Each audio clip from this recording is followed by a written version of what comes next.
अब देखिए सबसे बेसिक प्रॉब्लम, जो बेसिक प्रॉब्लम्स आते हैं उसमें से find the values of p for which the following equations have real roots.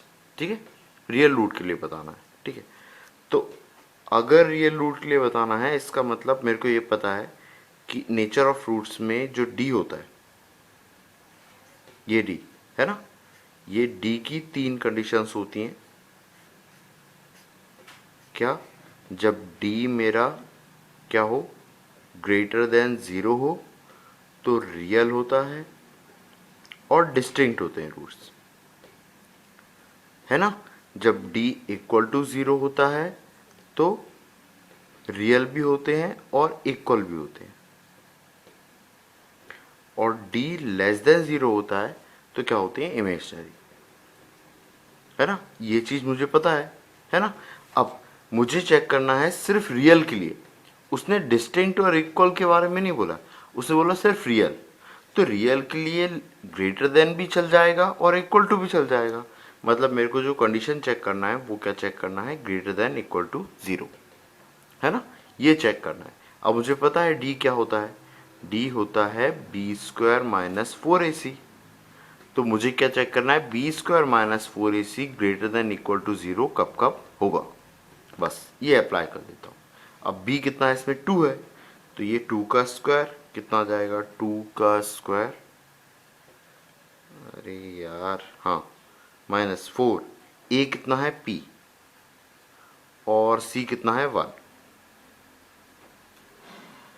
है ना। ये greater than equal to zero होना चाहिए। अभी क्या लिखा है, 4, 4 minus four p greater than equal to 1। 4 common ले लो, 4 तो कुछ काम आएगा ही नहीं, है ना। ये कितना हो जाएगा, 1 minus p greater than equal to zero. अब देखिए तो कांस्टेंट है, बाहर आ गया, इस कांस्टेंट को नीचे भेज दोगे तो कोई फ़र्क नहीं पड़ेगा, है ना। इसका मतलब इसी को मैं 1 minus p greater than equal to zero लिख सकता हूँ। अब मैंने आपको एक बात बोली थी कि जब भी ऐसा आए आपको क्या करना चाहिए, पी को आगे ले आना चाहिए यहाँ पे, वो ज़्यादा सही तरीका होता है। ठीक है, तो मैं इसको आगे ले आया, तो इसके लिए क्या करना पड़ेगा, माइनस वन का बोथ साइड मल्टीप्लाई करना पड़ेगा। माइनस वन का मल्टीप्लाई बोथ साइड किया, है ना, तो ये कितना हो गया, minus one into one minus p greater than equal to zero into minus one, ये तो ज़ीरो हो गया। इसका मल्टीप्लाई किया तो ये कितना हो गया, p minus one less than equal to zero.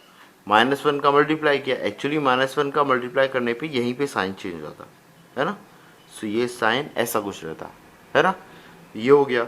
अब यहाँ से क्या आ गया, p less than equal to one, तो p की वैल्यू क्या है, less than equal to one. ठीक है, यही चीज़ यहाँ पे भी अप्लाई करूँगा तो भी आ जाएगा। माइनस पी को उस तरफ ले जाओ तो one greater than equal to p, या फिर p less than equal to one. पर ये अभी सिंपल प्रॉब्लम है।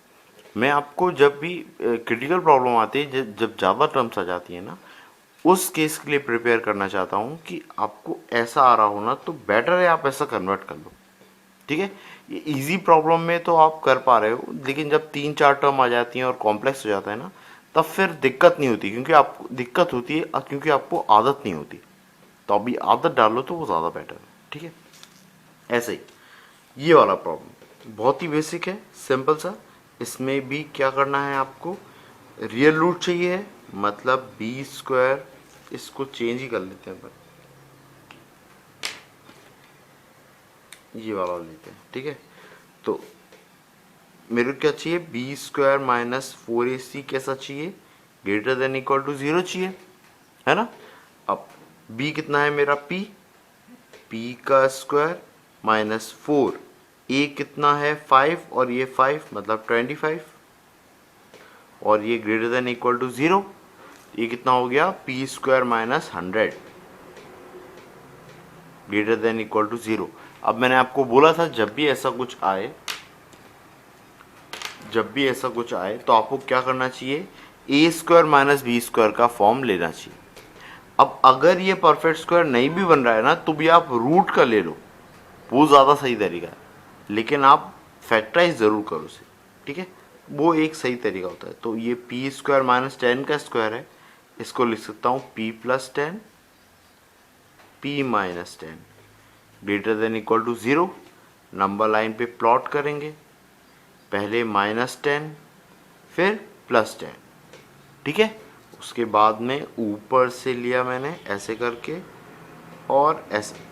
अब ग्रेटर देन इक्वल टू 0 मतलब ऊपर के पार्ट मतलब p greater than equal to 10 और ये p less than equal to -10।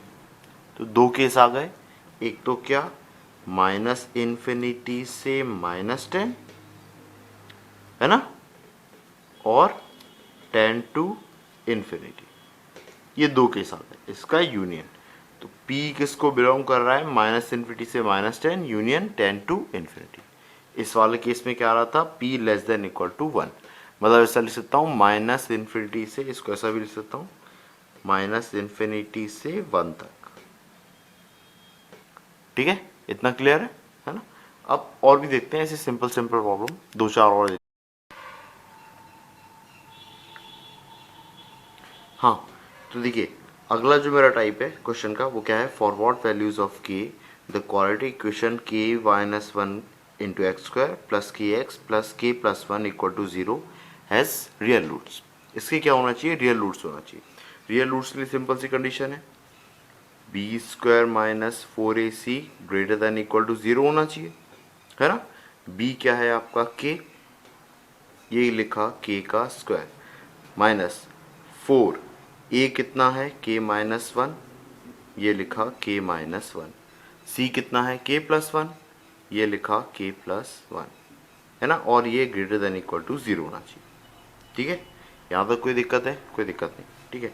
अब कुछ नहीं, इसको मल्टीप्लाई कर दीजिए, तो ये कितना हो गया k स्क्वायर माइनस 4 टाइम्स ये कितना हो गया k square minus 1 greater than equal to 0, k plus 1 k minus 1 कितना k स्क्वायर माइनस 1, है ना, a square minus b square.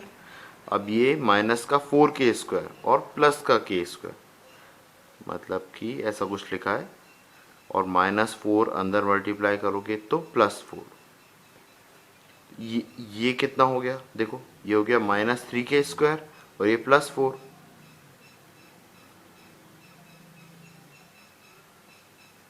Greater than equal to 0, ठीक है। अब देखिए, अब आप चाहो तो माइनस साइन कॉमन लेके ये साइन चेंज कर लो, या फिर इसको भी उधर ले जाओ, उससे भी हो जाएगा, ठीक है।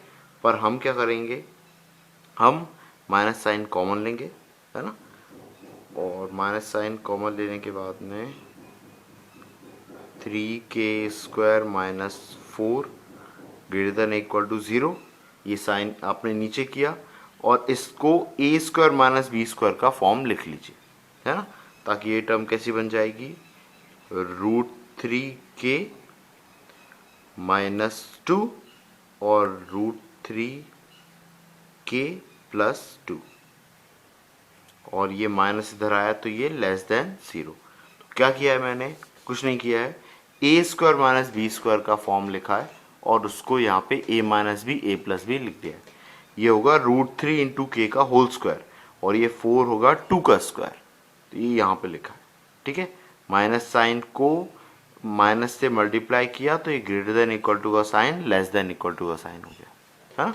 अब इसके बाद में दो चीज़ आ गई, k की वैल्यू क्या आएगी -2/√3 और यहाँ से आएगी +2/√3, k की दो वैल्यूज़ आ रही हैं -2/√3, है ना, और ये यहाँ से कितनी आ रही है 2/√3, नंबर लाइन पे प्लॉट किया, ये हो गया -2/√3 और ये कितना हो गया 2/√3, ये आपने ऐसे करके ऐसा बनाया, ठीक है। अब इसके बाद में मेरे को क्या चाहिए, less than equal to 0, less than मतलब ये वाला, मतलब k किसको बिलोंग कर रहा है, k किसको बिलोंग कर रहा है, इक्वल टू का साइन है ना, तो ये आपके ऐसे ब्रैकेट लगेंगे, ये आएगा -2/√3 और 2/√3, तो इनके बीच की वैल्यूज होंगी, ठीक है। अब मान लो आपके ऑप्शन कैसे होते, आपके ऑप्शन होते -2 -1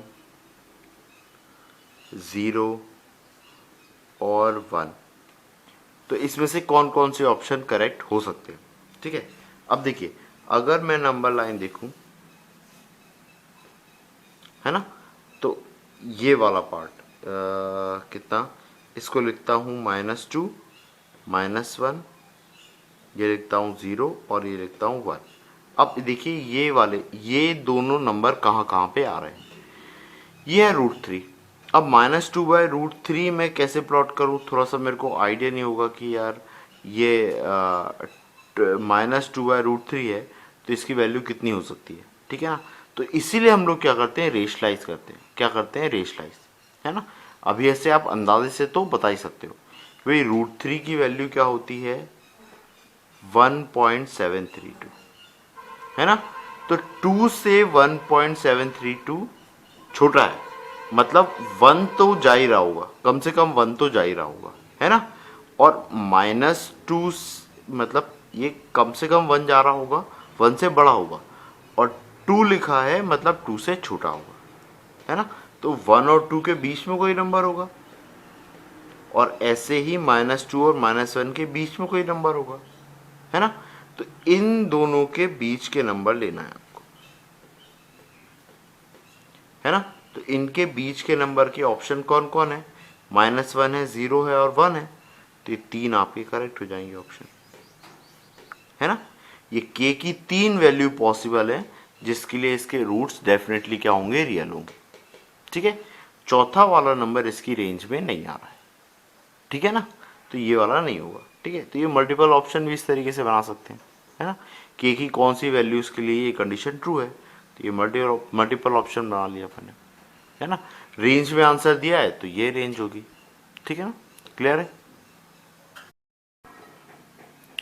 हाँ, अब इसमें नेक्स्ट प्रॉब्लम क्या है आपका, कि आपको -4 एक रूट दिया हुआ है इस क्वाड्रेटिक इक्वेशन का, x² + px - 4 = 0, और एक क्वाड्रेटिक इक्वेशन दी हुई है x² + px + k, जिसके रूट्स इक्वल है, ठीक है। और आपको k की वैल्यू बताना है, ठीक है। अब इसमें दो वेरिएबल है, तो दो वेरिएबल को कैसे हैंडल करोगे, इक्वेशन तो एक ही आएगी, है ना। सो हुआ क्या, आपका इसमें से जो एक वेरिएबल है ना, वो आपकी पिछली इक्वेशन में भी आ रहा है, तो वो वेरिएबल आपको पिछली इक्वेशन से पता रहेगा, उसको मैं यहाँ पे सब्स्टिट्यूट करूँगा तो मेरा एक वेरिएबल आ जाएगा। फिर एक वेरिएबल को मैं सॉल्व करूँगा इस कंडीशन से, इक्वल रूट्स वाले से, है ना। क्वेश्चन में थोड़ा सा ट्विस्ट है, ज़्यादा नहीं, बहुत सिंपल सा प्रोसीजर है इसका। -4 अगर इस इक्वेशन का रूट है, इसका मतलब -4 इसको सेटिस्फाई करेगा। किसको सेटिस्फाई करेगा, मेरी इक्वेशन x² + px - 4, है ना। इसका मतलब ये है कि अगर x की जगह पे मैं 4 रखता हूँ, तो ये वाली इक्वेशन कितनी हो जाएगी, 0। तो ये इसमें पुट कर दो, ये कितना आ जाएगा, 4 का स्क्वायर प्लस 4p - 4 = 0। ये कितना आया, 16 - 4 कितना, 12 + 4p = 0। इसको आप सॉल्व कीजिए, p आ जाएगा आपका -3। तो आपकी p की वैल्यू आ गई -3। अब इसको आप यहाँ पे पुट कर दीजिए, तो आपकी इक्वेशन क्या बन रही है, x² - 3x + k = 0। अब वो चाह रहा है इसके हों रूट्स इक्वल, क्या हो, इक्वल। अब इक्वल रूट्स डेफिनेटली रियल ही होंगे, है ना। रियल के केस में ही इक्वल रूट्स आते हैं, इमेजनरी केस में तो रूट्स इक्वल नहीं आते। इमेजनरी केस में आपके कॉन्जुगेट पेयर्स आते हैं, that is a + √b types और a - √b टाइप, ठीक है, इस टाइप से, है ना, कॉन्जुगेट पेयर में। वैसे ही डिस्टिंक्ट में भी इस तरीके से आते हैं, a + √d और a - √d, इस टाइप से, ठीक है। सो इसमें देखिए, अब इसमें क्या चाहिए मुझे, इक्वल रूट वाली condition, that is b² - 4ac = 0।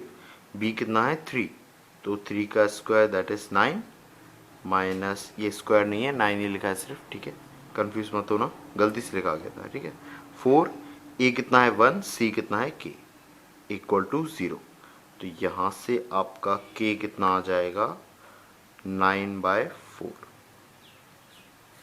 ठीक है, के की वैल्यू कितनी आ गई 9/4। आपने के निकाल लिया, के ही तो पूछा था उसने, है ना। ठीक है, तो इस टाइप के क्वेश्चन में आपको ध्यान रखना है, थोड़ा सा उसको लेवल इंक्रीज किया बस। आपको दो कंडीशन गिवन होगी, पहले में आपसे रूट दिया होगा, है ना, रूट को आप इस इक्वेशन में पुट करते हो, रूट पुट करने से आपको p पता लगता है या एक वेरिएबल पता लगता है ना, उस वेरिएबल को वापस आप अगली इक्वेशन में यूज करते हो और अगला वेरिएबल निकालते हो किसकी हेल्प से, कंडीशन की हेल्प से। ठीक है, प्रोसीजर याद रहेगा, है ना। ये जो रूट है वो रूट को इसमें पुट किया, p की वैल्यू निकाली, p की वैल्यू यहाँ सब्स्टिट्यूट की और k की वैल्यू निकाली इस कंडीशन से। अभी यहाँ पे इक्वल रूट लिखा है, अगर लिखा होता रियल एंड डिस्टिंक्ट तो रियल एंड डिस्टिंक्ट के केस में मैं यूज करता d ग्रेटर देन 0, आप यूज कर लेते हैं। ठीक है, अगर वो बोलता है कि मुझे k की वैल्यू बताइए, है ना, जिसके लिए कितने हो, रियल एंड डिस्टिंक्ट रूट हो, तो रियल एंड डिस्टिंक्ट के लिए मैं यूज करूंगा d greater than equal to 0, greater than 0, तो हो जाएगा b square minus 4ac greater than 0। b कितना है 9, 3 का स्क्वायर 9 माइनस 4, a कितना है आपका 1 और c कितना है k ग्रेटर देन 0। अब इसको या तो उधर ले जाओ या तो माइनस साइन का मल्टीप्लाई करो, माइनस साइन का मल्टीप्लाई किया तो ये कितना हो जाएगा, ये ऐसा कुछ होगा, सॉरी माइनस साइन का मल्टीप्लाई कर दिया, ये साइन चेंज हो जाएगा, है ना। अब इसके बाद में ये हो गया 4k माइनस 9 लेस देन 0 या फिर k लेस देन 9/4। तो k की वैल्यू 9/4 से अगर छोटी होगी तो मेरे रूट्स कैसे होंगे, डिस्टिंक्ट, क्या होंगे, रियल एंड डिस्टिंक्ट। ठीक है, तो एक रेंज मिल गई मेरे को। ठीक है, अब ऑप्शन में अगर ऐसा कोई ऑप्शन आता है जो 9/4 से छोटा है, 9/4 से छोटा है मतलब ये कितना जा रहा है 2.25, तो 2.25 से छोटा है जैसे कि 1 0 -1 इस तरीके से, तो वो आपके ऑप्शन को सेटिस्फाई करेगा, वो आपके आंसर्स को सेटिस्फाई करेगा। ठीक है, बड़ा होगा तो नहीं करेगा। ठीक है ना, ओके, आया समझ में।